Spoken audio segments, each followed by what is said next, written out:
na parte de quinta-feira, duas eternidades. Você tem diante de você a eternidade da vida eterna em Cristo Jesus e você tem diante de você a eternidade da morte eterna, da destruição eterna. É uma decisão que cada um terá que fazer. Abra sua Bíblia na segunda carta de Paulo aos Coríntios, capítulo 5 e o verso 10. A segunda carta de Paulo aos Coríntios, capítulo 5 e o verso 10. Leia comigo. Porque todos devemos comparecer ante o tribunal de Cristo. Muitos vivem a vida nesta terra sem perceber que existe um acerto de contas. Existe um tribunal, existe um juízo celestial, onde nome por nome será estudado e que você terá que responder pelas suas ações, pelos seus pensamentos, pelas suas intenções. Por isso, segunda carta de Paulo aos Coríntios, capítulo 5, verso 10, diz: porque todos devemos comparecer ante o tribunal de Cristo. Esse é o juízo celestial. O juízo que começou em 1844 pelos mortos, passará para o caso dos vivos, quando a lei dominical for aprovada. Quando o decreto dominical for aprovado mundialmente, começa o juízo dos vivos. Então os mortos estão sendo julgados desde 1844. Os vivos serão julgados a partir da lei dominical e então serão selados os vivos. Os santos vivos serão selados pelo selo do Deus vivo e a porta da graça então vai se fechar. Então, meu querido irmão, minha querida irmã, nós deveremos viver nesta terra entendendo que existe um juízo, um acerto de contas. Mas os que amam a Jesus Cristo, não há condenação para eles, porque Jesus é o nosso advogado e ele também é o nosso juiz. Estamos salvos em Jesus Cristo, porque todos devemos comparecer ante o tribunal de Cristo para que cada um receba segundo o que tiver feito por meio do corpo, o bem ou o mal. Todos vamos comparecer diante do tribunal de Cristo. Mas os santos do Altíssimo, os filhos de Deus, não têm nada a temer do juízo. Nós amamos o juízo, porque ali está o juiz, que é Jesus, o advogado, que é Jesus Cristo.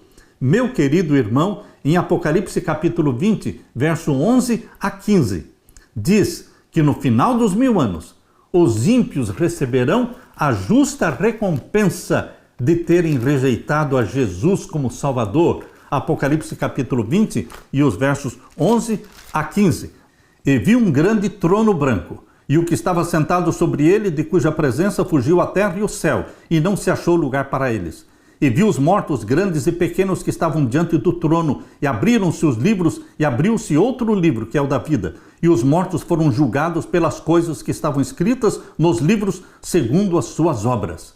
Os ímpios foram julgados durante os 1000 anos. E no final dos 1000 anos, diante do trono de Deus, a Nova Jerusalém desceu do céu, e dentro da Nova Jerusalém está o trono de Deus. E os ímpios serão ressuscitados e estarão diante do trono de Deus, fora da Nova Jerusalém, mas diante do trono de Deus, no final dos 1000 anos, e eles serão julgados por aquilo que está escrito nos livros. Por isso diz aqui no capítulo 20 e o verso 13, e foram julgados cada um segundo as suas obras, e a morte e a sepultura foram lançados no lago de fogo. Esta é a segunda morte. No final dos 1000 anos, Satanás e os seus anjos, os demônios e todos os ímpios são lançados no lago de fogo e ardente. É isso que está sendo declarado em Apocalipse 20, verso 9 e verso 10. E subiram sobre a largura da terra e cercaram o arraial dos santos e a cidade amada, mas desceu fogo do céu e os devorou, e o diabo que os enganava foi lançado no lago de fogo e enxofre, onde está a besta e o falso profeta.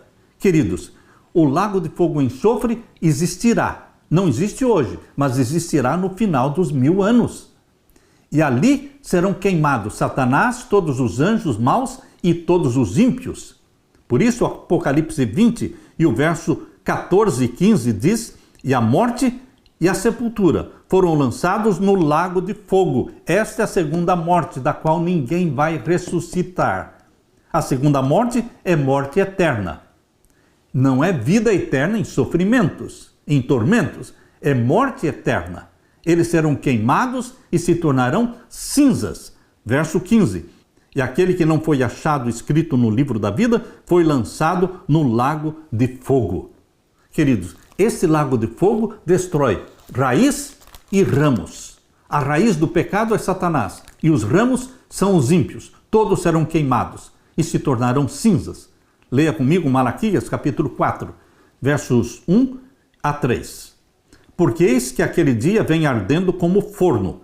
Todos os soberbos e todos os que cometem impiedade serão como palha. E o dia que está para vir os abrasará, diz o Senhor dos Exércitos, de sorte que não lhes deixará nem raiz e nem ramo. Todos serão queimados. E o verso 2. Mas para vós que temeis o meu nome nascerá o sol da justiça, e salvação trará debaixo das suas asas. E saireis e crescereis como os bezerros do cevadouro, e pisareis os ímpios. Presta atenção nesta frase de Malaquias 4:3. Pisareis os ímpios. Como é que nós vamos pisar os ímpios no final dos 1000 anos? Porque eles vão ser queimados, vão se tornar cinzas. E Deus cria o novo céu e a nova terra.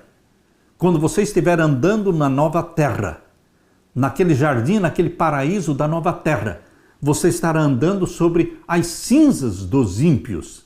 Por isso, Malaquias 4:3 diz: pisareis os ímpios, porque se farão cinza debaixo das plantas dos vossos pés naquele dia que farei, diz o Senhor dos Exércitos.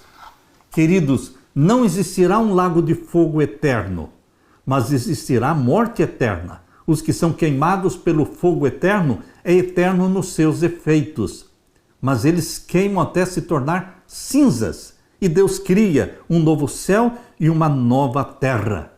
E não haverá mais lembrança das coisas passadas.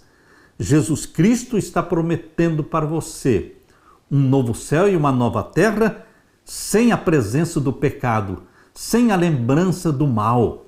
Meu querido irmão, você está diante de duas eternidades. A eternidade com Jesus Cristo, salvos em Jesus Cristo, ou a eternidade da morte eterna, da destruição eterna. Você escolhe de que lado você deseja estar.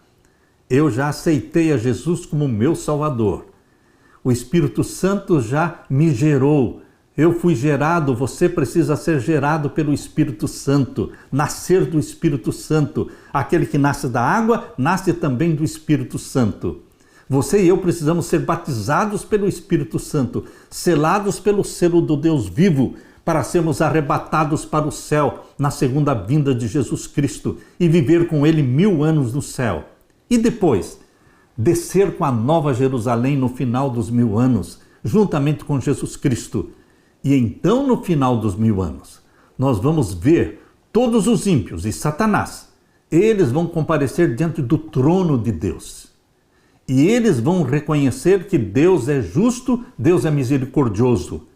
Todos os ímpios, todos os demônios e o próprio Satanás, eles dobrarão os seus joelhos e reconhecerão que Deus é justo. Todo joelho se dobrará diante de Deus. Isto vai se cumprir no final dos 1000 anos. Uma vez que os ímpios foram mortos, uma vez que Jesus Cristo cria a nova terra, chamada de nova terra e novo céu, tendo como capital a nova Jerusalém, e então viveremos para sempre em felicidade. Não haverá mais pranto, nem lágrimas, nem tristeza, nem dor, porque o pecado foi destruído.